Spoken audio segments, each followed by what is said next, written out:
भैया, एक बिरहा आप लोग को सुनाओ थे। कवि प्यारे लाल जी की स्टूडियो है, संधा सारनाथ वाराणसी। बताता हूं, बिरहा सुनने वाले लोग हमारे भगवान। गायत्री परिवार से एक पत्रिका छपती है, अखंड ज्योति। साथ ही इस कहानी को जरूर सुनेंगे और गुरुजन को हृदय से आशीर्वाद देंगे।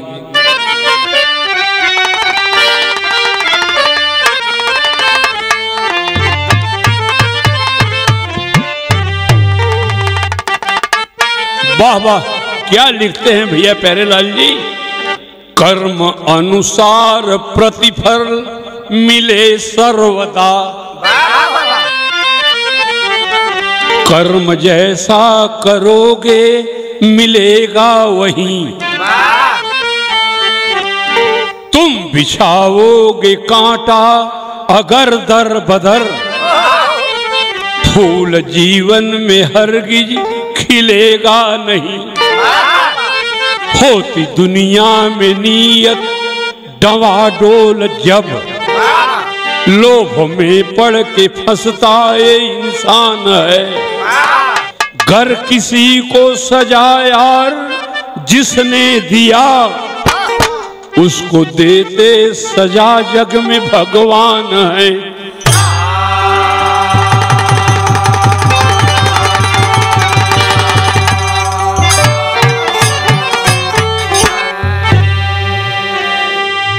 अच्छा था राजेश भैया, कवन गजल हो भाई?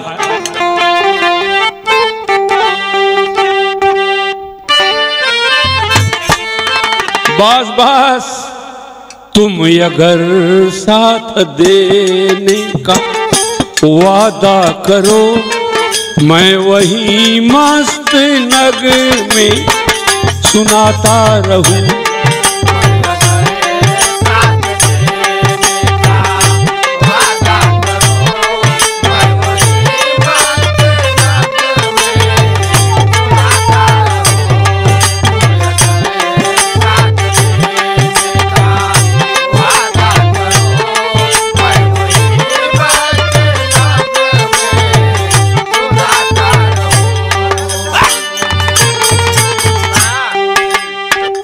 तर्ज से बढ़िया बात गाना में हो, अब पूरे जमाना बदे हो राजेश भैया।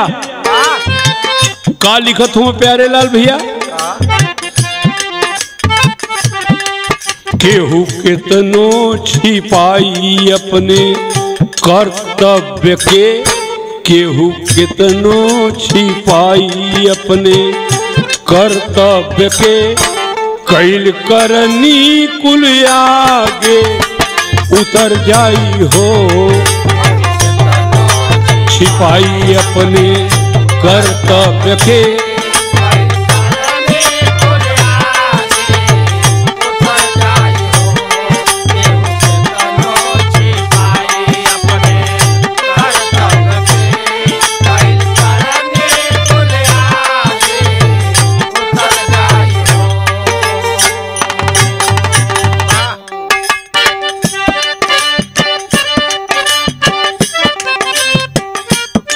वाह वाह, क्या बात है। केहू के तनो छिपाई अपने कर्तव्य के, कैल करनी कुल आगे उतर जाई हो। और सुना, केहू फोरी न अपने से फटके रही, केहू फोरी न अपने से फटके रही।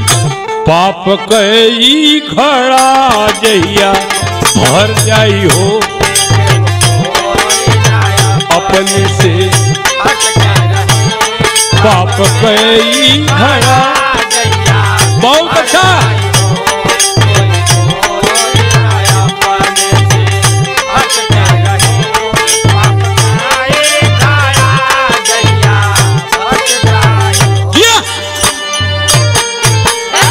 मिजाज में राजेश भैया बहुत अच्छा।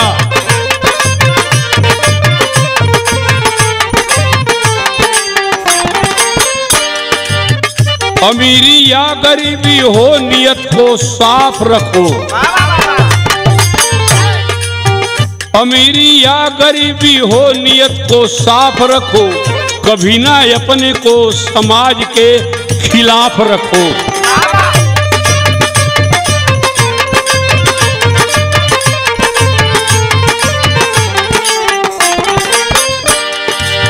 मिला जितना है बस उसी में तू संतोष करो।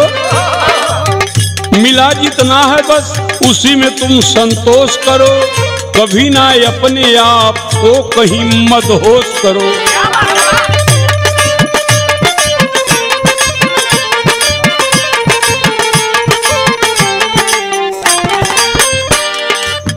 लिखा किस्मत में जितना निश्चय तुझे मिलना है। बिरहा तो हो भाई, लेकिन एक बात आज बता दे। लिखा किस्मत में जितना निश्चय तुझे मिलना है, मगर ईमान से कभी नहीं विचलना है।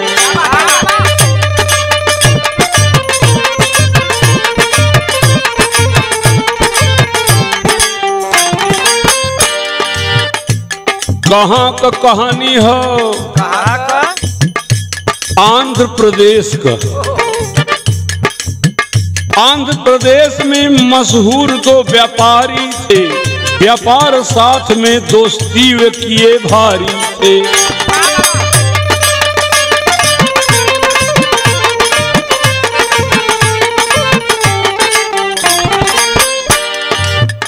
दो व्यापारी और दोनों साथी, सघन साथी, अटल दोस्ती। कहवा कि दोनों जने का नाव का रहल। नाम एक का रमेश, एक का कैलाश रहा। नाम एक का रमेश, एक का कैलाश रहा। एक दूजे के ऊपर आपसी विश्वास रहा। या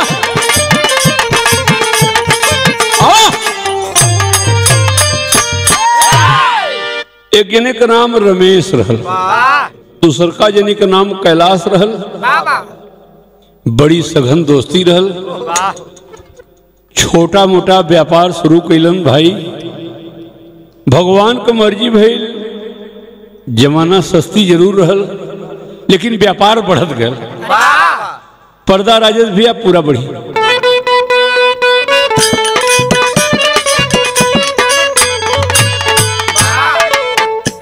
सिनेमा का तरज हो बाबू। चलत मुसाफिर को मोह लियो रे पिंजरे वाली मुनिया।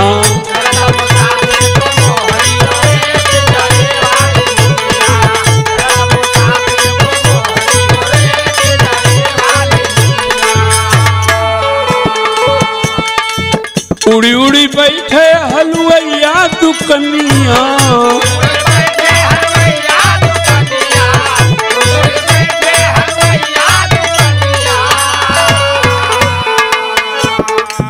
बर्फी का कूलर असल ले लियो रे पिंजरे वाली मुनिया।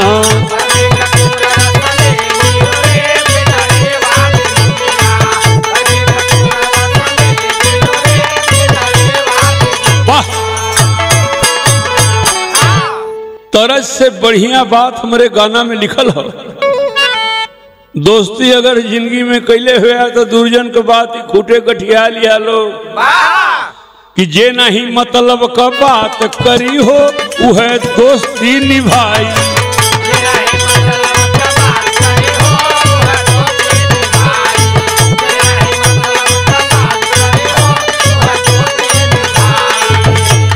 और आपस में कौनो ना घात करी हो वह दोस्ती निभाई।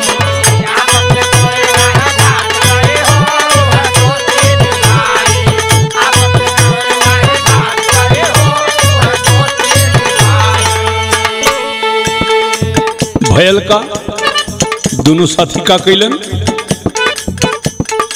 दोनों मन मितवा अपन धंधा बढ़ौले।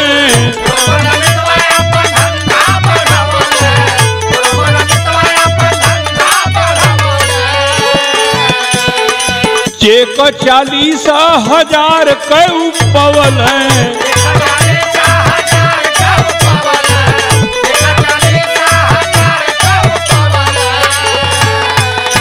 दिखाई प्रभु को माया, छोटा व्यापार से बड़ा व्यापार और 40,000 का चेक पाए गए। फिर कवि जी लिखत हुआ, निर्छल से जे मुलाकात करी हो है दोस्ती निभाई।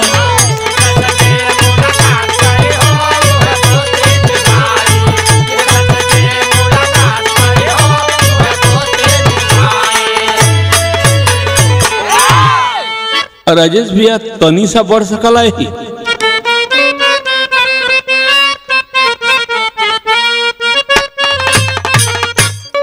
यह हमन के माटी का महक भाई। माई बहने गीत के गावेलिन कितना सुघराई से। पिया गईले परदेस सुगना पठावेला पाती।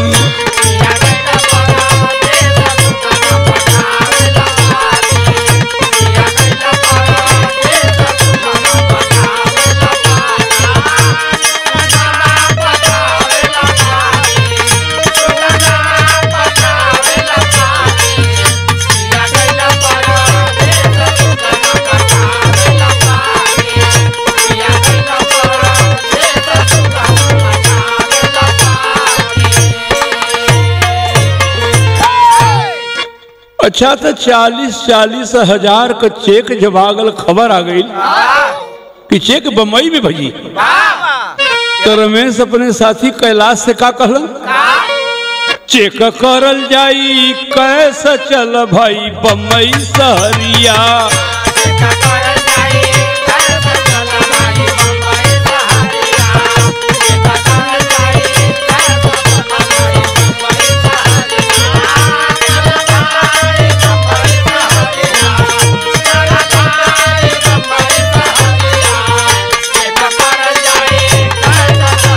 बहुत अच्छा।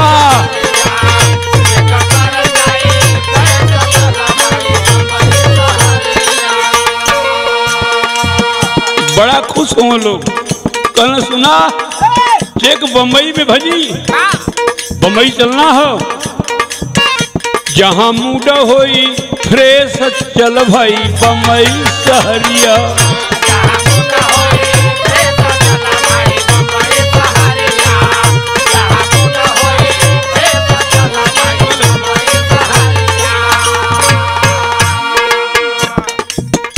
कोई के पयनवा हो चलल,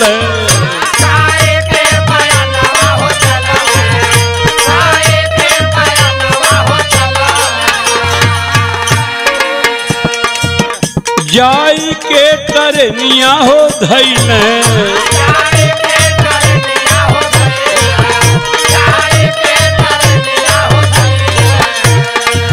रेलगाड़ी धैले रेस चल भाई बम्बई सहरिया।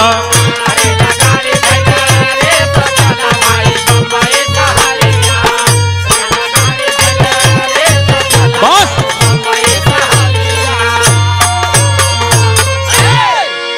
हंसी खुशी दोनों साथी ट्रेन पकड़ के बम्बई चल दिलन। राजेश भैया कौन गीत लगल भाई।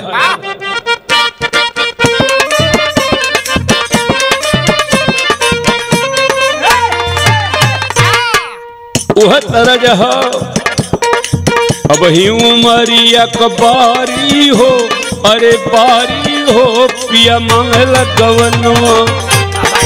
बहुत अच्छा बच्चा।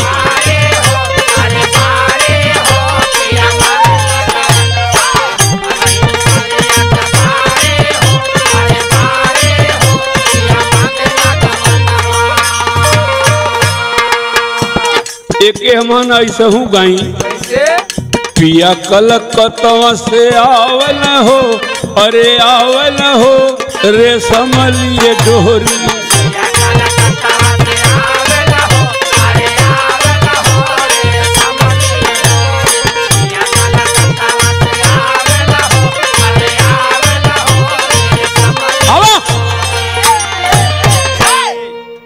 तर्ज तो सुनते हुआ भाई सभे बाल बच्चा परिवार वाला हुआ कहवा कि दुर्जन कुल का कहला तेरी बात सुना बिरहा में। दोनों साथी चेक बदे बम्बई चलन, कितना 40-40 हजार। लेकिन कवि जी एक बात लिखत हुवन, का लिखत हुवन, आपस में घरे का फोरउआ हो, फोरउआ हो ई पैसा करावे।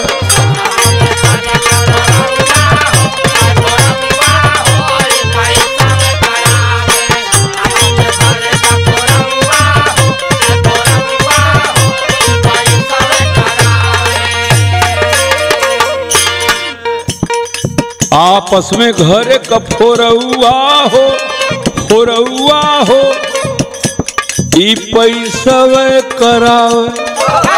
और सुना भाई भाई में अलगौआ हो, अलगौआ हो ई पैसा करावे।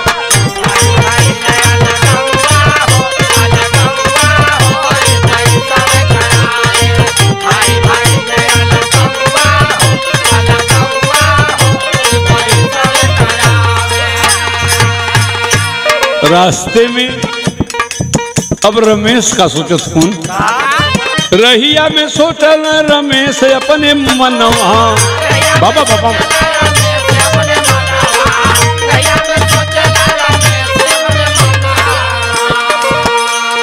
रहता ना कैलाश कुल मिलता हमके धनवा।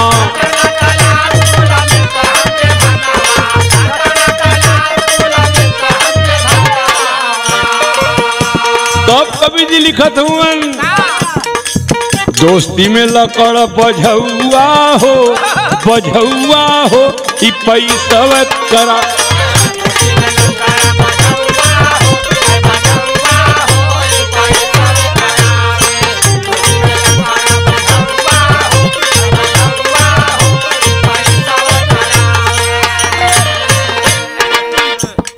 बॉम्बे में रमेश दगा किया बेईमानवा।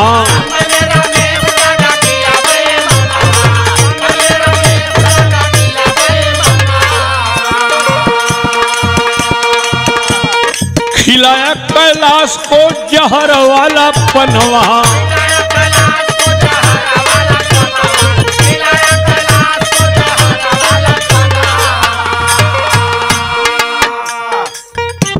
ये बात के कहे में शर्म आओ तो भाई को 40,000 रुपया बदे अपने दोस्त के पान में जहर खिला दिया। तब कभी फिर निकलन, यारी का मिटा दिया नौआ हो, अरे नौआ हो पैसा कर।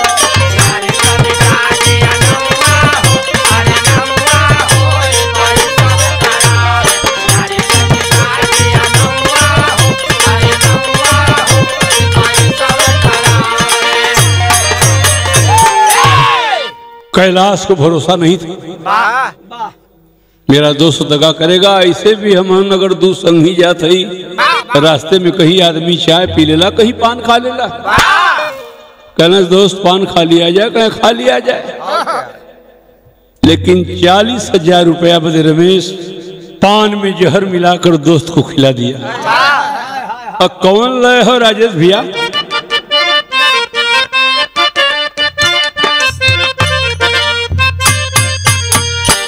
सिंगार रस कई गीत हो। राजा जान मारे हो सैया जान मारे रुमलिया में हंसी के।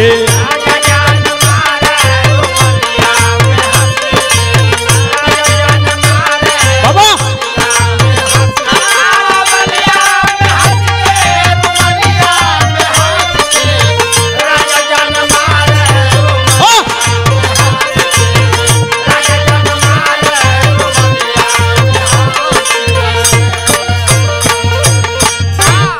छोड़ दा तरह तनी फरज सुना कहानी। वहां पहुंचल हो, दोस्त के साथ दगा किया रमेश, जहर खिला दिया पान में।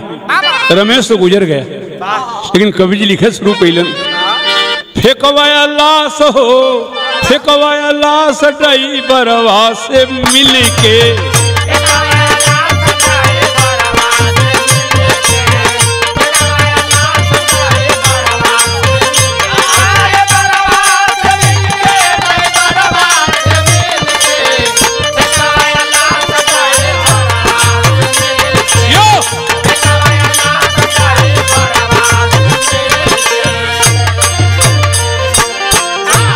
बहुत खुश है।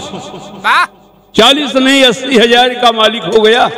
मारल लगा मुस्की, अरे गुलाब नियर खिल के, कहे बदे 80,000 का मालिक हो तो मारल लगा मुस्की, गुलाब नियर खिल के, फेंकवाया लाश ड्राइवरवा से मिल के।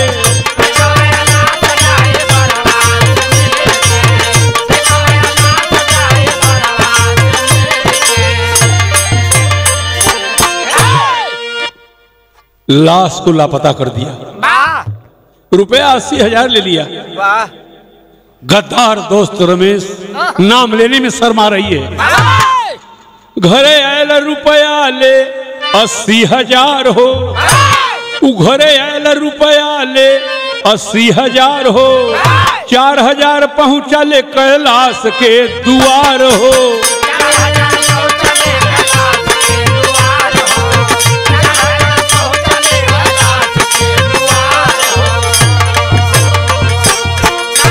शोक समाचार सुन रहे सब दहल के, इस शोक समाचार सुन रहे सब दहल के, अरे फेंकवाया लाश ड्राइवरवा से मिलके।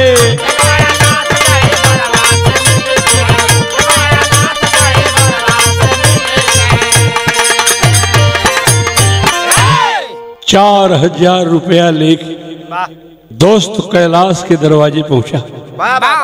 कैलाश के पिता को दे दिया साथ, कहा कि बॉम्बे जरूर गए थे, दुख है पिताजी, समुद्र में ज्वार भाटा आया करता है। बहुत मना किए, कैलाश को नहीं माना। नहाने के लिए उतरा, ज्वार भाटा आ गया, कैलाश नहीं मिला। नहीं जीऊंगा कैलाश के बिना। यह गद्दार दोस्त, ये 4,000 रुपए हैं, ये रुपए कैलाश के हैं, आप ले लीजिए पिताजी।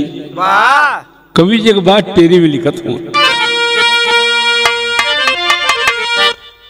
मनवा जब गवई बाए भैया, मनवा जब गवई बाए भैया, धनवा लाद के नाही छाती पर ले जाइबा।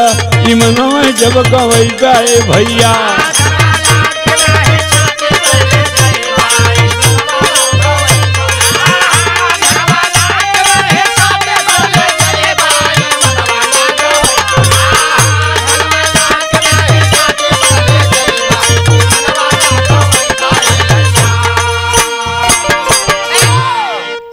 देखा भाई बुढ़वा कहलन, जेकर मरेला वही के बुझाला, और जेकर कटेला वही के पिराला।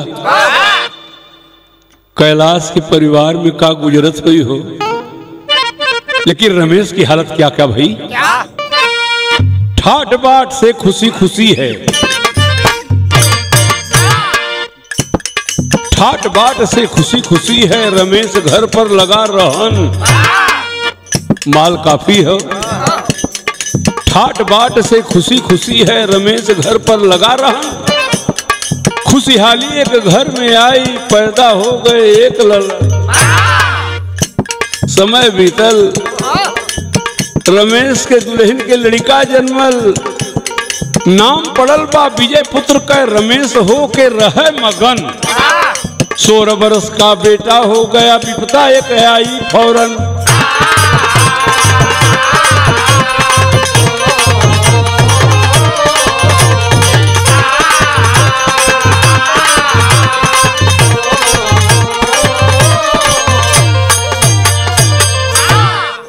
मर्जी भगवान को भइल, रमेश के दुल्हन के गोद में के लड़का पैदा भइल।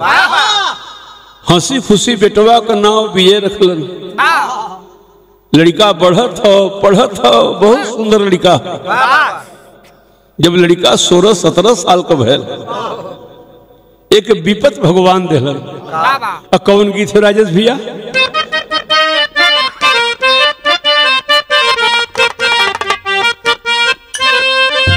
बाबा बाबा अब ही उमरिया कबारी हो पिया, जिया धरे नहीं धीर।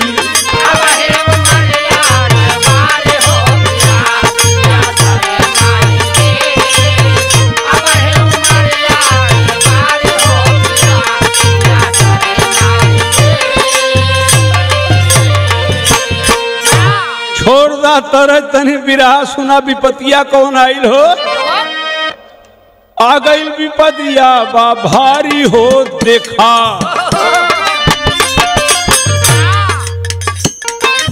आ गई विपतिया बा भारी हो देखा, धैले बेटा के बुखार।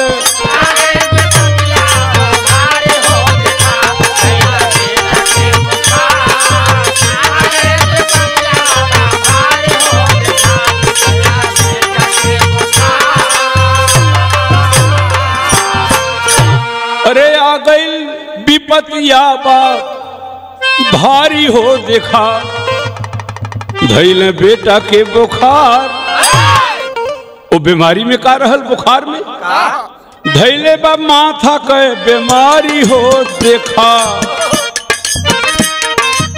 धैले बा माथा के बीमारी हो देखा, धैले बेटा के बुखार।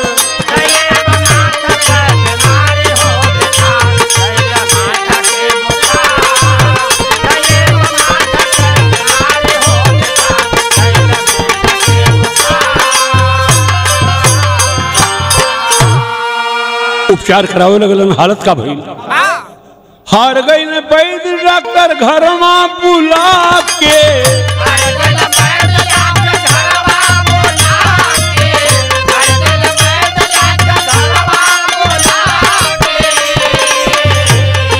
सुखैते ओझा लोग से भूत झरवा के,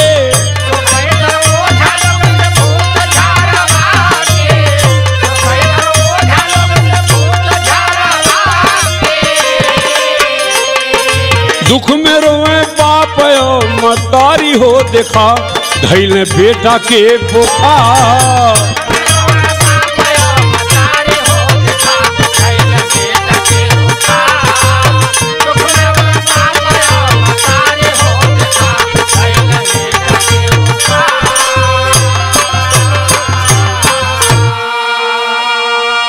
चूंकि रमेश पैसा वाला आदमी रहलन, लड़का तो जवान हो गल बा, 16-17 साल उम्र बा, लड़का की बीमारी में बहुत कुछ लुटा दिया रमेश।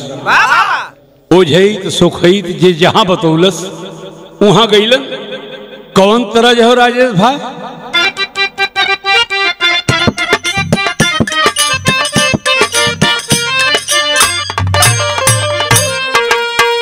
वह गीत हो। खेल गईली कजरी कन्हैया धैले अचरी, अचरी में लागल हो झालर मोतिया,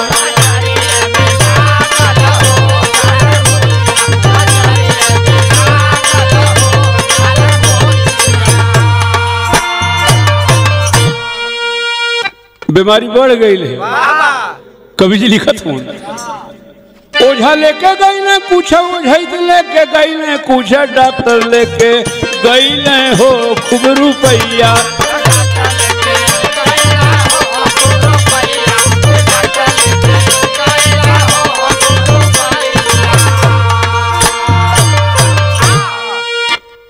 अब भारत में जगह ना हो, डॉक्टर कुल फेल होंगे। लड़कवे कलश की बाबू विजय कहा, स्विट्जरलैंड लेके चला कहेला ललनवा, स्विट्जरलैंड लेके चला कहेला ललनवा, अहू से लौट में ठीक भयल ना सुगनवा।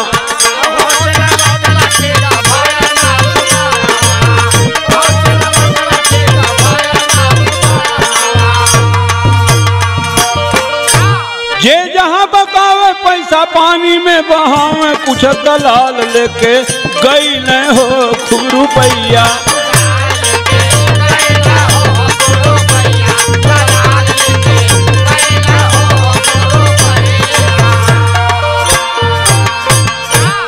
दलाल का मतलब बुझत हुआ लोग न, जैसे आजकल एक फैशन चल रहा, भैया कोनो डॉक्टर बता देता है, कहना चल जा गोदौलिया पर फलाना डॉक्टर हूँ, तो ये मान ला बतौले का अगर नरम मरज है तो 1000 इनकर सही है, तो यह कमैया निक, हाँ ढेर निक करे वाला करत रोज करत। भारी ऑपरेशन हो 40,000 50,000 दलाली, ए भाई जेकर जैसे चले प्रभु बितावे।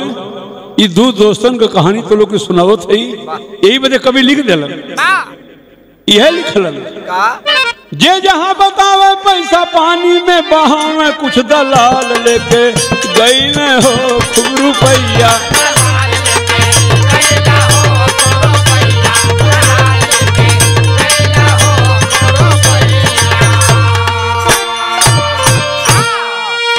विदेश वाला डॉक्टर कहा कि रमेश बाबू लड़का लेकर घर जाइए, ले जाइए, बच्चे की सेवा कीजिए, बस प्रभु का नाम लीजिए। लड़का लेके घरे अलन, विजय बीमार बैठ के मुर्तारी झंखत हो, गुरतारी माई बैठले रह रह के अखिया मुना जाए, अखिया मुना जाए, रो लगे दोनों प्राणी, तनी अखिया खुल जाए तो हंसा लगे, आंख मुनाइल आंख खुलल तबले लड़कवा हंसा लगल। ये लोग के जनागल की बीमारी दूर हो गई, लेकिन लड़कवा कहलस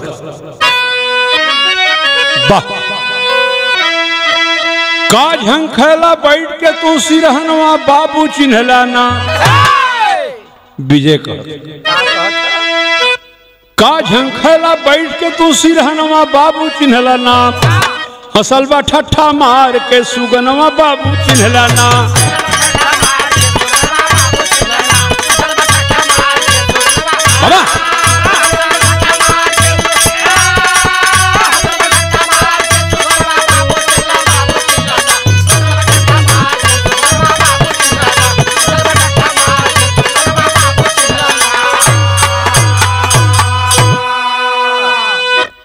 काहे हंसला बेटा विजय? कल बाबू यही बदे हंसली, गौर से हमरे और ताका तनी, नजर में नजर मिला के ताका। हंसे का कारण यह है, और गौर से देखा चेहरा हमरो साफ है तो है दिखाई हो। रमेश देखे विजय का चेहरा ऊपर नजर गड़ाई हो, झलके रूप कैलाश का तौने छनवा बाबू चिन्हला ना। कैलाश का मतलब बुझत हुआ ना, उनकर संगी जेके पनवा खिया के बम्बई में मुआ दिल 40,000 बदी। जब गौर से देखलन तो नजर पर लौकल का रमेश की, झलके रूप कैलाश का तौने छनवा बाबू चिन्हला ना। अब बजा के ताली कहने लगा सुगनवा बाबू चिन्हला ना। वाह वाह, कवि जी लिखले हुए, सुना राजेश भैया। हम नाही पी जाए तोहरे गोदी कै ललन रे भैया, हम हई कैलाश तोहर मीत बरिया।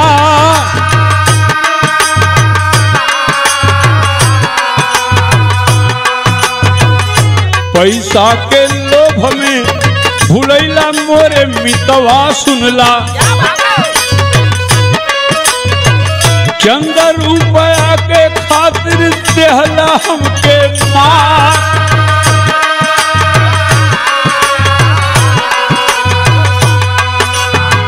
एक संगे नहैला खैला रहला मोरे संग रे भैया, एक संगे कैला तू रोजगार व्यापार।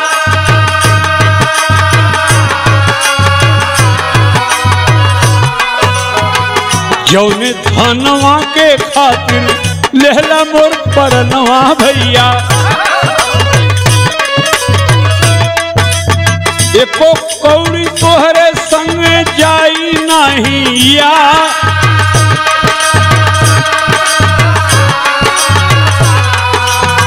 बेटा बन के लेहली तोहरे गोदी में जन्म है भैया, रुपया खर्च कैला मोर करा के उपचार।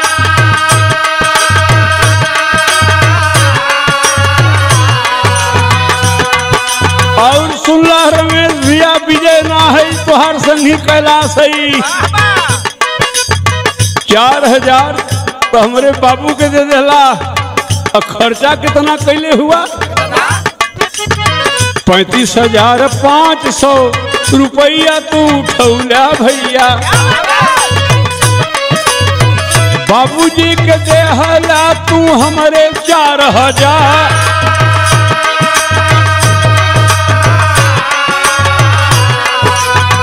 चोरी हत्या पाप पे मानी वाला धन रे भैया।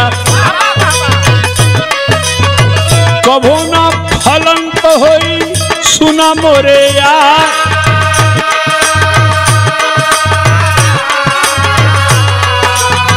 जौन हमसे लेहला उतना तो से हम वसूल ली भैया।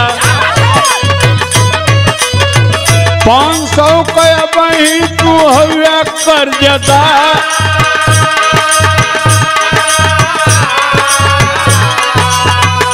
गठियाला खुटे रमेश बाबू तुहार बेटवा विजय ना है, हम ही कैलाश है। यहाँ आज ले हम ई देख जाई रे भैया। मालिक सब फल में देला कर्म अनुसार।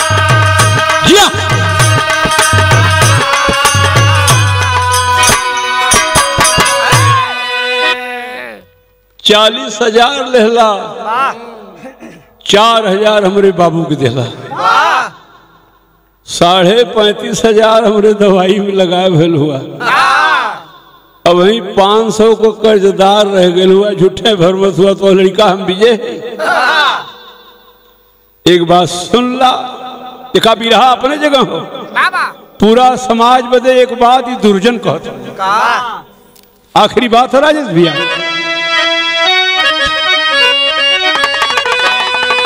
धर्म छोड़ के कभो न पाप कर डार धरिया।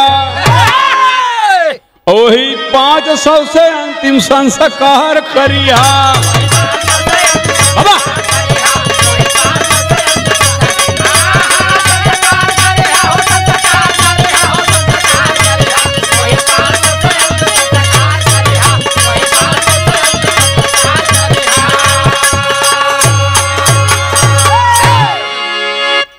बस सर जी इतना है दोस्त हुआ। 500 जोन बचल हो उसे हमारा अंतिम संस्कार कर दिया। ए भैया इतना कह के विजय छोड़ दे हम शरीर हो। हम मलन रमेश हाथ हो के अधीर हो।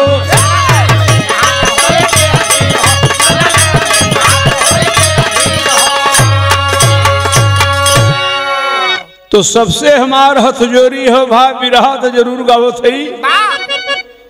कबो ना बेमानी के उसे यार करिहा। वही 500 से अंतिम संस्कार करिहा।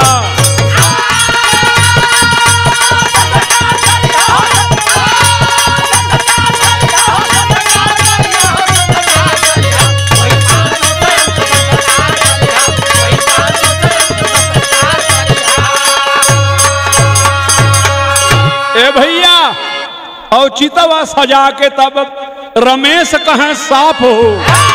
और चितवा सजा के तब रमेश कहें साफ हो। और हो सके तमी तो हमार गलती करी है माफ हो।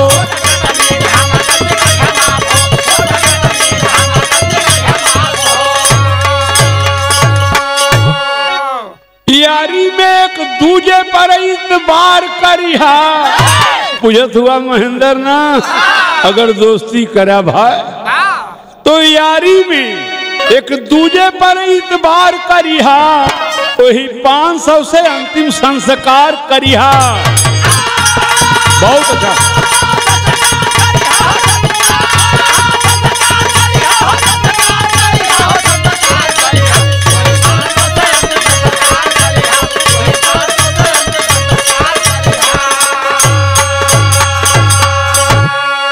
साथी विरहा तो खत्म है।